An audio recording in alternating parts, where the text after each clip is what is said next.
Let's start at the beginning.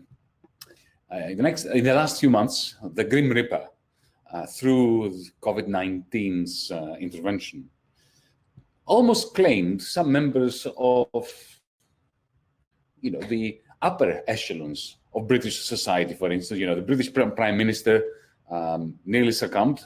Thank goodness he survived. The Prince of Wales was infected, we heard. Even one of Hollywood's most likable stars, Tom Hanks, got it. But it was the poorer and the browner that the Grim Reaper actually did claim. They were easy pickings, at least in the West, in places like Britain, the European Union, the United States, Mexico, Brazil, India. And it's not hard to understand why. Disempowerment breeds poverty, and poverty ages people faster and ultimately prepares them for the cull. Those who used to think in the spirit of Thomas Malthus that only poverty can save the planet have already been proved very badly wrong. That which drives poverty is the same thing, the same force that drives climate change. Unfettered, oligopolistic, extractive, financialized multinational capital. In the same way they extracted value from disempowered workers, they extracted profits from the earth, leaving behind, hordes of disempowered people who were, before COVID-19 hit us, 1 or 2 paychecks away from destitution, from total abject poverty. Not to mention the other thing that they left behind, which is scorched earth, dead coral reefs, acidified oceans replete with plastic. So if we know one thing, it is that Thomas Malthus was wrong. Poverty does not help the planet survive. Poverty and environmental disaster go hand in hand.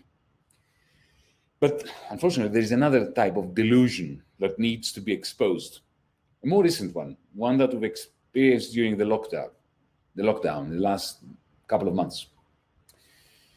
It is the delusion of over-optimistic progressives, especially in the West. Good people, many of them friends of mine, who hope that the spirit of solidarity, of community that we experienced during lockdown, that spirit coupled with the re-empowerment, the legitimization of the state, the fact that now the state suddenly seems powerful again, that governments seem to have power to do stuff. There is this feeling that, now that we know governments can do things for us, and we have, during lockdown, developed these bonds of solidarity and community, well, maybe this is the time that the system, the political system, is going to help the poor and help the environment. So we're talking about this feeling of hope that now that state power is possible again and it is visible, with central banks, for instance, conjuring up from thin air trillions of dollars, of yen, of euros, of pounds, and so on, that this rediscovered power will automatically be harnessed to look after the weak, to give substance to some like a Green New Deal for the world, to invest in good quality jobs, in green technologies, in public goods. And what greater public good could there be than the health of people, the health of the planet? The successful reversal of global warming, of plastic pollution, of all those things that make the planet uninhabitable for future generations. It would be great, wouldn't it, if COVID-19 simply spurred into action governments, central banks, the powerful, to look after the weak, to eliminate poverty, and to reverse climate change. It would be. But it won't happen. It will not happen automatically. It won't happen until there is a global movement forcing the powers that be to do it. Because those with the greatest political and economic power will do their utmost to ensure it does not happen. In the shadow of falling prices, wages, negative interest rates, I sincerely believe that it's not likely that automatically the spirit of solidarity which soothed our souls during lockdowns, will automatically translate into the use of state power for good, to strengthen the weak and vulnerable, and indeed to clean up the environment. If we cast our minds back to 2008, the North Atlantic, if not global financial crisis, back then when Wall Street imploded, I think that period and what followed is a good guide. To cut a long story short, what we had was the refloating by the central banks of the richest countries of the mega banks. Mega banks were refloated. The mega banks used that money effectively to send a lot of freshly minted currency to mega firms. What did the mega firms do with that money?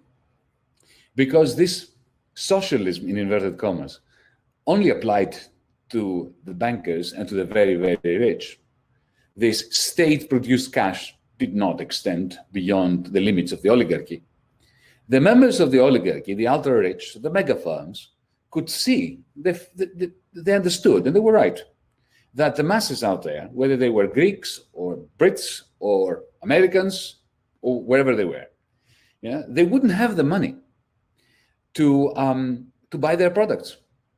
So what they did was they used this remarkable quantity of liquidity produced by states and central banks to do what? Not to invest in good quality jobs and green products, fearing that they wouldn't be able to sell them. So they did something much simpler. They used that cash to buy back their own shares in the share markets, to play in the stock exchanges, in the money markets, to buy, shares of their own companies, yachts, mansions. So we had remarkable asset price inflation, while the world at large, a large part of it, was condemned to deflation. Thus, why before coronavirus hit, we had up to $18 trillion worth of debt in negative interest rate territory. The moment you start talking about negative interest rates, you realize that there's something distinctly wrong with capitalism when people are being paid to borrow. So, as a result of this freshly printed money by central banks and governments that was pumped into the stock exchange, stock prices, stock markets flourished, while we had the most toxic disconnect between the amount of money in the world economy, which has never been greater in volume, liquidity, savings, doesn't matter how you define it, and the level of investment in things that humanity needs, like green products, green transition, green energy, the things that create good quality jobs. So this disconnect of the amount of money that was available and the much lower levels of investment in real things was the reason why the last 10 years have been years of a stagnant capitalism globally that spurred on inequality. Why was inequality turbocharged over the last 10, 12 years? Because you had socialism for the very few, the bankers initially, the mega firms after that, and unfettered austerity and market competition for everybody else. So let's go to 2 months ago when COVID-19 arrived. What it did was, not only did it cause a collapse, a simultaneous symmetric hit, both of supply and demand, which it did, that would have been bad enough. But what it did was it operated like a pin that pricked this gigantic bubble. And it caused the disconnect between the financial world and the real world, in which billions struggle. It caused that gap to widen. And as this gap widens, something else grows with it. It is discontent. It is the discontent that gave rise to various political monsters who preach hatred, xenophobia, racism, and ultranationalism all over the globe. I don't need to give you examples, you know them. And now today, It is not just a question, will people get out on the streets and start buying stuff again? Will factories start being supplied once more through supply chains? And these are, of course, big questions. But there is a deeper question and threat to global capitalism, at least the global capitalism we have now.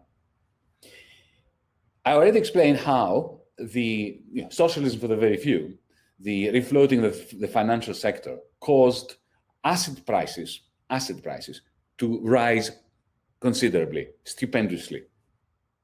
And for liquidity, the liquidity that caused those asset prices to go up to be a major driver of this. But now we have a feedback effect. We have the opposite direction of causality.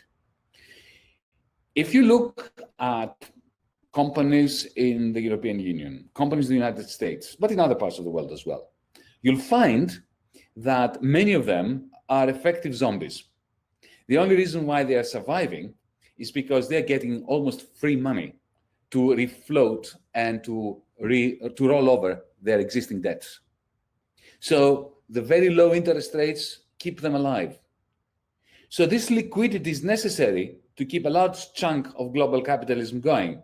But that depends on the asset prices being high, because those assets are used as collateral for the liquidity. So the high asset prices that keep inequality oversized and is the other side of poverty. The same coin has two sides. Yeah? High asset prices, huge poverty. That situation, which is unsustainable, is a prerequisite for the liquidity which sustains a large part of the corporate sector, especially in the North Atlantic. That is capitalism's great contradiction today, and that contradiction is threatened by COVID-19 because of the wholesale collapse of demand and supply. In the midst of all that, we are facing a serious threat. Over the last few years, in Germany, in Sweden, in Africa, in Asia, young climate activists, in the last year or 2 years, young climate activists managed to put on the agenda the importance of the green transition, of fighting against climate change. But now, today, governments are buckling under towering mountains of debt and are very much fear that plans for the green transition are simply not going to be financed. So what do we need in order to extract hope from the current predicament? What we need to do so as to make sure that the fight against poverty and against climate change is not impeded by this wholesale crisis of globalized capitalism. We need a global plan, an international Green New Deal, but we also need something else, and an international progressive movement that is going to plan the collective political actions that will make it possible to enact that international Green New Deal.